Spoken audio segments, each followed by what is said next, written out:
Hey guys, Probably1701 here, and today we're going to start a countdown where we rank all of the Skywalker Saga. So, all 9 of the movies that make up the Skywalker Saga, from episode 1 to episode 9. We won't be doing Solo or Rogue One or the Clone Wars movie that launched the Clone Wars series. But looking at the Skywalker Saga, we're going to take a look and see where they fall on the list of the way I like. That's the weird sentence. That one really got away from me. And we'll be going from worst to best. And I'm going to do each ranking as individual videos because, well, let's be honest, I do tend to go on a bit. So we're going to start off with number 9. And number 9 at the very bottom of my ranking is easily The Last Jedi. This is a very divisive movie. It's not necessarily a bad movie. That's why it is a device. It's very divisive. There are people who love this movie. There are people who hate this movie. I know a lot of people who really hate this movie. My friend Ian really hates this movie. Eric really hates this movie. And I'm going to be honest, I don't really like the movie either. But not everybody feels that way. Some people really like Last Jedi. They think it did a lot of great things. Some people think it's the best Star Wars movie since Empire, and I have no idea why they think that, but I respect their opinion, and if you love The Last Jedi and it appeals to you, you win. But for me, I just didn't like it. I thought it was a bad movie. The stuff with Luke doesn't bother me, really, as much. I'm fine with Luke. I can understand being someone who's not as young as I once was, which I guess everybody's not as young as they once was. But, being in my mid to late 30s at this point, I can understand not being as optimistic when you were younger, being a little more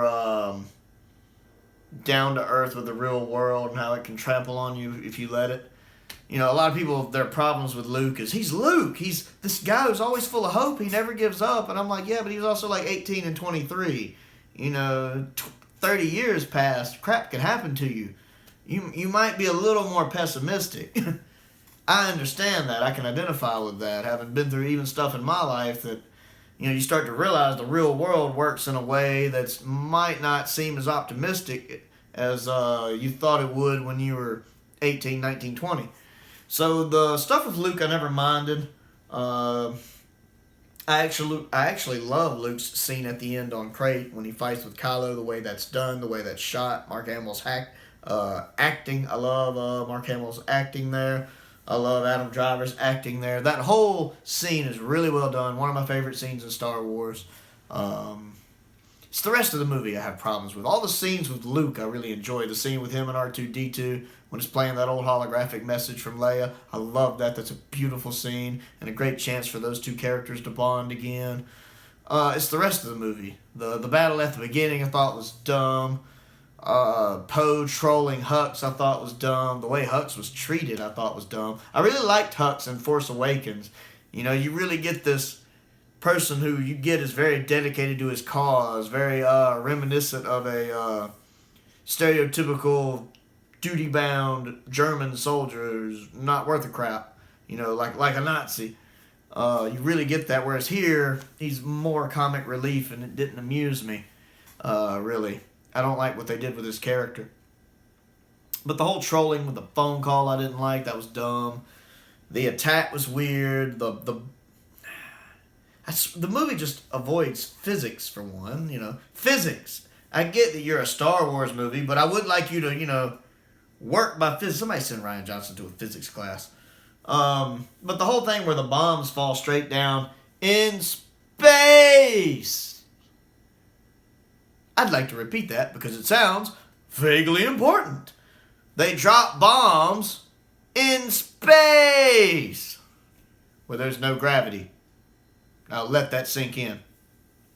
I'll wait a few seconds longer for that to sink in with the Americans watching.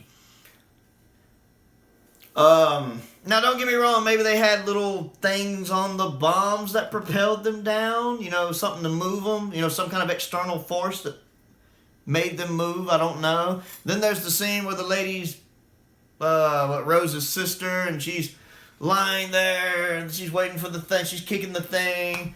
The thing below her is open to space and she's still breathing and not getting sucked out of it. Now, don't get me wrong. Maybe there's a force field there we can't see holding it in. I'll give you that. I don't know. But if there isn't one there, how come she hasn't gotten sucked out and how is she still breathing? Because it's open to direct space where there's no oxygen. So I have a whole bunch of issues with that. I like how it does subvert the expectation right when there's going to be another space battle toward the beginning and Poe's running to his X-Wing before he can get in it. Adam Driver blows up the whole hangar deck. That's pretty neat because that's different. All right, we're about to have another space battle. Nope, blew up the whole hangar deck first. I kind of like that. That was neat. Leia's Mary Poppins flying through space. That's not how space works. That's not how this works. That's not how any of this works. Yeah, that was goofy and looked weird and badly executed and dumb and then what's her name? Holden, Laura Dern's character. Holden, purple hair. She's awful.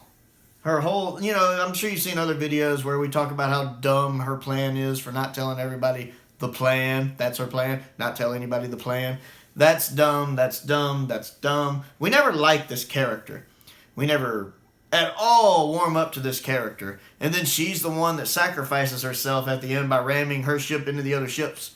And it's not a payoff moment because we don't care about this character. This is a new character we've had no time to get used to or to form a bond or connection with. The brief time we've seen her in this movie, a lot of us already don't like her. So her sacrificing herself has no emotional impact. You know who should have done that?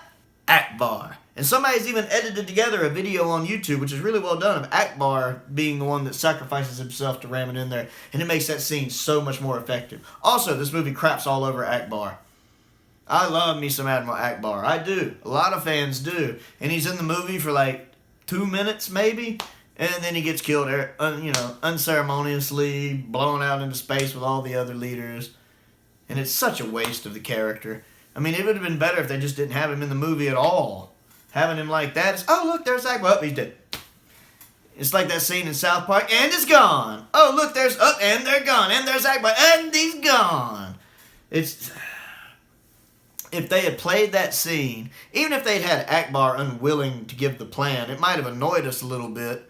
But we like Akbar enough, we kind of give him the benefit of the doubt that there's a reason for it. And that whole scene at the end of him sacrificing himself would have had so much more of an emotional impact. And that's the way they should have done it, in my opinion. Also, when did the ship start having fuel? Excuse me. Sinuses. I've never known the Star Wars movies to need fuel. The Star Wars movies to need fuel. If I could... I've never known the ships in Star Wars movies to need fuel. I've never heard this mentioned, not once, not ever. Have they ever been low on fuel that I can recall right off the top of my head? Vader better be lucky there was a ship somewhere out there. He would have ran out of fuel in A New Hope when he was the only ship around. How did he get found before he ran out of fuel? That's a small fighter. Why would these ships that at the end of Force Awakens, it doesn't look like they're about to go into battle. They're just there at the end, and suddenly at the very beginning of 8, which is right afterwards, they're under attack and having to leave really fast, and they haven't fueled up at all? Do you think we should fuel the ships up? Nah, we're good. Let's not worry about that. Fuel? Who needs fuel?